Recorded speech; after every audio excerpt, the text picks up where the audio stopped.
The solution, I think, is looking at gun laws. Yeah. And no, again, from people who, legitimate gun owners, who know how to use guns, who respect them, no one wants to take that right away.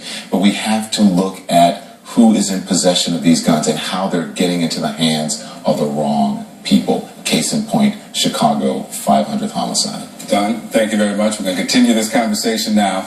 In 2010, the U.S. Supreme Court overturned Chicago's 28-year ban on handguns. But that city still has some of the toughest laws on the books when it comes to owning firearms. And despite those tough laws, this has been a very violent year on the streets of Chicago. As we told you last night, the city saw its 500th homicide this year. The Chicago Police Department told CNN this morning that 87% of those homicides are a result of gun violence. Carol Costello interviewed NRA President David Keene yesterday. Here's what he said about Chicago.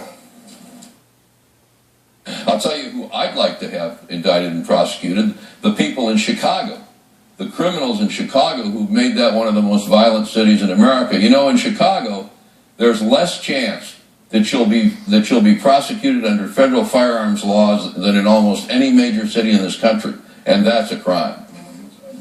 This conversation now. Joining me now, Reverend Jesse Jackson. Reverend, good morning. Good morning, sir. I want to get your reaction to what David Keene said, but first, what's your reaction to this milestone, this grim milestone from last night in Chicago, the 500th homicide of 2012? Well, it is a grim reminder of how desperate we are. We've been riveted by the killing in Newtown, the massacre of these children who will never see Santa Claus again, who will never have an Easter bunny. There's something about that grabbed us. I think the president's focus there was well focused, but it serves to illuminate the crisis here in Chicago. And I might add 32,000 Americans are killed by gunfire a year across the country. Here is the problem. We don't sell guns, no gun shops in Chicago. Guns coming from the suburbs and drugs coming from Mexico. And we know the 3 gun shops that sell most of the guns that come to Chicago. One gun shop alone in Riverdale sells half the guns that kill people in Chicago. The Mayor Daley worked on it, Mayor Manuel's working on it. They're helping us to stop the guns are coming in, drugs coming in, and jobs going out. So what's the solution? You mentioned that you know the gun shops outside of the city of Chicago that's selling the guns inside, that are being seized inside Chicago. What's the solution? Shut down these gun shops, and then how far do you extend that?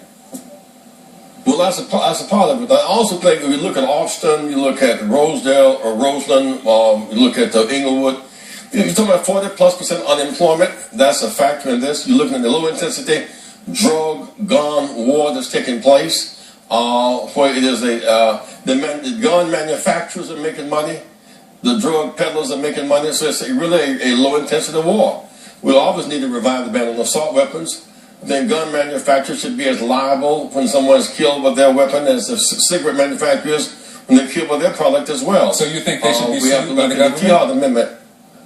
Huh? Do you think gun makers should be sued by the government as cigarette makers were?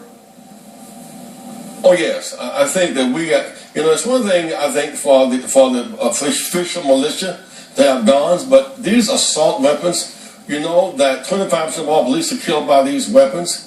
They shot an AK-47 in the White House just a year ago.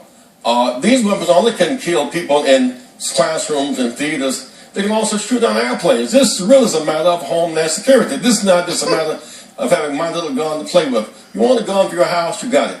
You won't like to shoot a relative a suicide than a relative, than a robber, I might add, or a gun for hunting. I can understand that. But these weapons, the power of these weapons is of such, they're being used now to enforce the drug trade. Drugs are from Mexico, guns, and they make guns in Barrington. Guns come from the suburbs, drugs come from Mexico and Afghanistan. But these assault weapons are not the ones that are killing people in Chicago in large part. They're not the ones that are killing the 32,000 Americans you mentioned who are shot involved in these gun crimes every year. So would this reinstatement that you have for the assault weapons ban that you have on rainbowpush.org, would that really address the problem in major cities like Chicago? Well, it would address it in Aurora, Colorado. It would address it, of course, in Newtown, Connecticut. It would address it at the NIU University here in Illinois. That part of it. But 40% of these guns, there's no background check. We have 58,000 gun shops. and 40% and plus the gun shows. Without any 40% have no gun checks. So we become addicted to violence. Every time there's another killing, gun sales spike up. We think the more guns make us more secure, they make us less secure. In Chicago, we're hapless because we're trapped. Guns come from the suburbs, Indiana, Kentucky, Mississippi. Unless we have some kind of national background check, some national stopping of the gun flow, we're going to self-destroy. Let's get to David Keene and his comments on the show yesterday. He says Chicago needs tougher prosecutions for gun crimes, but also he mentioned that in places where these bans on guns exist, there are higher rates of gun crimes. You say that you are helpless in Chicago. If Chicago has enacted this ban on gun sales, and this still happens, then if Baltimore does it, would it not lead to say that would have the same effect in Baltimore and Atlanta and New York and so forth? You know, I think about Newtown, for example. They have 3 or 4 gun ranges. Now, no gun ranges in Chicago. You have almost no unemployment. You have this tragedy of really 2 killings in 10 years, a lone killing, then the massacre that took place 2 weeks ago. Newtown is so different than the complexity of the urban crisis. That's why I'm glad the president went to Newtown. I think his heartfelt pain was, of course, heartfelt, and it was appropriately applied. I wish he would come to Chicago because his presence served to illuminate how complex it is. For example, 40% unemployment does matter. Lack of education does matter. I went to the Cook County Jail again on Christmas morning. About 800 inmates. I asked how many of them had been shot.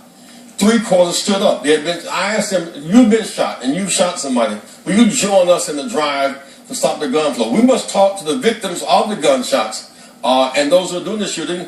And they're going to argue what the man told Don Lemon. We have lost our hope. We've lost our economic outlook. We need jobs. Reverend Jackson, I'm going to make one more turn at this question because the original question was, Chicago has some of the strictest and most tough gun laws in the country. If this level of gun laws doesn't work in Chicago, and you still have the guns coming from outside of the city in, and I've got 500 homicides this year, what is the argument to extending this nationally and to other cities? Well, the guns are not coming from Chicago. The guns are coming from... True, that's what I'm saying. If other cities were to enact the laws that have been enacted in Chicago, and it hasn't worked for Chicago, 87% of the 500 homicides are gun crimes, then why should Baltimore do it? Why should D.C. do it? Why should New York do it? Chicago's got tough laws. It isn't working. Well, Chicago is in a bubble. As the manufacturers, we're a target market for gun flow. And they exploit the poverty and the pain. And so you have a deadly combination of guns and drugs and low intensity warfare, guns and drugs and jobs. And we need a comprehensive plan. It's not just gun violence, it's also the violence of poverty and lack of education and lack of dreams, where people think killing is the only way out.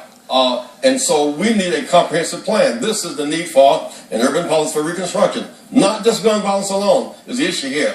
Reverend Jackson, thank you very much. This debate will continue. I thank you for being part of it. Thank you, sir. We're back after a quick break.